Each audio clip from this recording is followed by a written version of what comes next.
اسلام کی بنیادیں. ابن عمر رضی اللہ عنہما سے روایت ہے، رسول اللہ صلی اللہ علیہ وسلم نے فرمایا، اسلام کی بنیاد 5 چیزوں پر رکھی گئی ہے: گواہی دینا کہ اللہ کے سوا کوئی معبود نہیں اور بے شک محمد اللہ کے رسول ہیں، نماز قائم کرنا، زکوٰۃ ادا کرنا، حج کرنا اور رمضان کے روزے رکھنا. 5 پلرز ہیں ہمارے دین کے، ٹھیک ہے، جن پر یہ چھت کھڑی ہے. حضرت عائشہ رضی اللہ عنہ سے مروی ہے کہ رسول اللہ صلی اللہ علیہ وسلم نے فرمایا، 3 چیزیں ایسی ہیں جن پر میں قسم کھا سکتا ہوں. ان میں سے ایک یہ کہ اللہ عز و جل اس شخص کو جس کا اسلام میں کوئی حصہ ہو اس کی طرح نہیں کرے گا جس کا کوئی حصہ نہ ہو. اور اسلام کا حصہ 3 چیزیں ہیں: نماز، روزہ اور زکوٰۃ. مختلف احادیث اس بارے میں آتی ہیں، لیکن جو یہ جامع حدیث ہے جو امام بخاری لائے ہیں، جس میں اسلام کا پورا تعارف کرا دیا گیا ہے. اسی طرح حدیث جبریل میں بھی ہمیں یہ بات وضاحت سے ملتی ہے کہ شہادتین کے علاوہ نماز، روزہ، حج، زکوٰۃ. ٹھیک، یعنی اگر کوئی شخص لا الہ الا اللہ محمد الرسول اللہ پڑھ لیتا ہے لیکن نماز نہیں پڑھتا تو اس کا دین ناقص ہے، اور بعض کے نزدیک تو وہ دین سے ہی خارج ہے.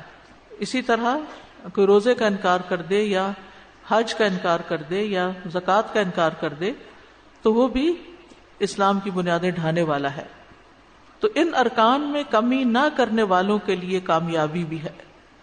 ایک شخص رسول اللہ صلی اللہ علیہ وسلم کے پاس آیا، اس کے بال پریشان بکھرے ہوئے تھے، اس کی آواز کی بھنبھناہٹ سنائی دے رہی تھی، مگر اس کی بات سمجھ میں نہیں آ رہی تھی کہ وہ کیا کہہ رہا ہے. یہاں تک کہ وہ نزدیک آ گیا، پتہ چلا کہ وہ اسلام کے بارے میں پوچھ رہا ہے. تب یہ اسلام کی ایک سٹرکچر ہے، ایک ڈھانچہ ہے، اور اسلام کی ایک اصل بنیادیں ہیں. تو رسول اللہ صلی اللہ علیہ وسلم نے فرمایا، اسلام یہ ہے کہ دن میں 5 نمازیں پڑھنا. اس نے کہا، مجھ پر اس کے سوا تو کوئی نماز نہیں. آپ نے فرمایا، نہیں مگر یہ کہ تو نفل پڑھے. رسول اللہ صلی اللہ علیہ وسلم نے فرمایا، رمضان کے روزے رکھنا. اس نے کہا، مجھے پر اس کے سوا کوئی اور روزہ تو نہیں. آپ نے فرمایا، نہیں مگر یہ کہ تو نفل روزے رکھے تو اور بات ہے. پھر رسول اللہ صلی اللہ علیہ وسلم نے اس سے زکوٰۃ کا ذکر کیا. وہ کہنے لگا، کیا مجھ پر کوئی صدقہ تو نہیں؟ آپ نے فرمایا، نہیں مگر یہ کہ تو نفل صدقہ دے. پھر وہ شخص پیٹھ موڑ کر چلا گیا. یوں کہتا جاتا تھا، اللہ کی قسم نہ اس سے بڑھاؤں گا نہ گھٹاؤں گا. آپ نے فرمایا، اگر یہ سچا ہے تو کامیاب ہو گیا. یعنی کامیابی کے لیے یہ لوازمات تو ضروری ہیں. اب کیا کہیے ان لوگوں کے بارے میں کہ جو اپنے آپ کو مسلمان بھی کہتے ہیں لیکن نمازوں میں بھی ڈنڈی مارتے ہیں. اب تو آہستہ آہستہ روزوں کے بارے میں بھی لوگ بہت تساہل پسند ہوتے چلے جا رہے ہیں. پہلے یہ ہوتا تھا کہ نماز پڑھیں یا نہ پڑھیں روزے ضرور رکھتے تھے، لیکن اب اس کے بارے میں بھی وہ پابندی نہیں رہی. پھر اسی طرح زکوٰۃ، اب مثلا کسی کی زکوٰۃ اگر رمضان میں فرض ہو گئی ہے تو اس کو ذوالحج تک نہیں ٹالنا چاہیے، رمضان میں ہی نکال دینا چاہیے. یعنی آپ میں سے ہر ایک کو اپنی اسلامی کیلنڈر کے مطابق زکوٰۃ کی تاریخ معلوم ہونی چاہیے اور اس تاریخ تک آپ زکوٰۃ نکال چکے. تو بہرحال اسلام کی بنیادوں میں سب سے پہلی بنیاد کیا ہے؟ شہادتین، اشہد ان لا الہ الا اللہ و اشہد ان محمد رسول اللہ. یہ دنیا اور آخرت میں ایمان والوں کا قول ہے. رسول اللہ صلی اللہ علیہ وسلم نے فرمایا، مسلمان جب قبر میں سوال کیا جائے گا تو وہ گواہی دے گا کہ اللہ کے سوا کوئی معبود نہیں اور یہ کہ محمد اللہ کے رسول ہیں. تو اللہ کے اس فرمان کا یہی مطلب ہے کہ اللہ تعالیٰ ان کو قول ثابت کے ساتھ ثابت قدمی عطا فرمائے گا، یعنی ان کی کامیابی ہو جائے گی. جو شخص توحید کا اقرار کر دے تو اس کے لیے کیا ہے؟ جہنم کی آگ اس پر حرام ہو جاتی ہے. تو کسی بھی شخص کا کوئی عمل قبول نہیں جب تک کہ وہ کلمہ شہادت نہیں ادا کر لیتا. یہ مسلمان ہونے کی علامت، اسلام میں داخل ہونے کے لیے ضروری ہے. دوسری چیز نماز ہے. لا الہ الا اللہ پڑھنے کے بعد جو پہلا کرنے کا کام ہے جس سے کوئی چھٹکارا نہیں، وہ نماز ہے. کوئی شخص جب مسلمان ہو جاتا ہے تو پہلی چیز جو اس کو سکھانی چاہیے وہ نماز ہے. اور اگر اس کو پڑھنی نہیں بھی آتی تو ساتھ اس کو وضو کرائیں اور ساتھ اس کے کھڑے ہو کر اس کو نماز کے ایکشن سکھائیں. اسی طرح بچوں کے اوپر جو پہلی چیز آتی ہے سمجھ کے بعد، وہ 7 سال کی عمر میں ان کو کیا ہے؟ نماز کا حکم دو. اور 10 سال کے ہوئیں اور اگر نہیں نماز پڑھتے تو مار بھی سکتے ہیں. پھر اسی طرح ایک اور روایت میں آتا ہے، رسول اللہ صلی اللہ علیہ وسلم نے فرمایا، اللہ نے اپنے بندوں پر 5 نمازیں فرض کی ہیں. جس نے ان کا حق ادا کیا، ان کو ہلکا سمجھتے ہوئے ان میں سے کچھ ضائع نہیں کیا، تو اللہ تعالیٰ کا اس کے لیے قیامت کے دن یہ وعدہ ہے کہ اس کو جنت میں داخل فرمائے گا. تو پہلی چیز جس کا ہمیں اہتمام کرنا ہے اور اس میں کوئی کمی نہیں آنے دینی، اس کے آداب اور شرائط اور فرائض اور ساری چیزیں، وہ نماز ہے. اگر نماز درست ہوگی تو سب چیزیں درست ہو جائیں گی، اور اگر کسی کی نماز ہی درست نہیں تو باقی چیزیں تو پھر قابل قبول نہیں. بہت سے لوگوں کو یہ دیکھا گیا ہے کہ وہ مثلاً علم حاصل کرنے میں لگتے ہیں، پڑھنے پڑھانے میں لگتے ہیں، یا دین کے کام میں لگتے ہیں، نمازوں سے سستی برتنے لگتے ہیں. سستی کیا، دیر سے پڑھتے ہیں، یا یہ ہے کہ بس جلدی جلدی دو چار ٹھونگے مار لیتے ہیں. یہ میں نے اپنی آنکھوں سے مشاہدہ کیا تو مجھے بڑی حیرت ہوتی ہے کہ دین کی خدمت صرف دوسروں کو لیکچر دینا ہے اور خود اپنی ذات پر اس کو اپلائی کرنا نہیں ہے. تو ہم سب کو اس چیز کے بارے میں کانشیس ہونے کی ضرورت ہے، اور جان بوجھ کے تو نماز چھوڑ ہی نہیں سکتے.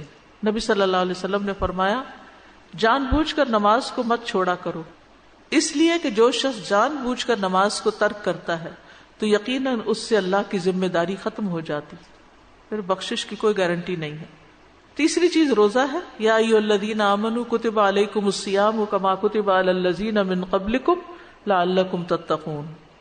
رمضان کے مہینے کے روزے فرض ہیں، لیکن ہر مہینے 3 روزے رکھنا سینے کے کینے کو دور کر دیتا ہے، ڈپریشن کا علاج ہے، دل کی گھبراہٹوں کا اور دل کی بے چینیوں اور پریشانیوں کا.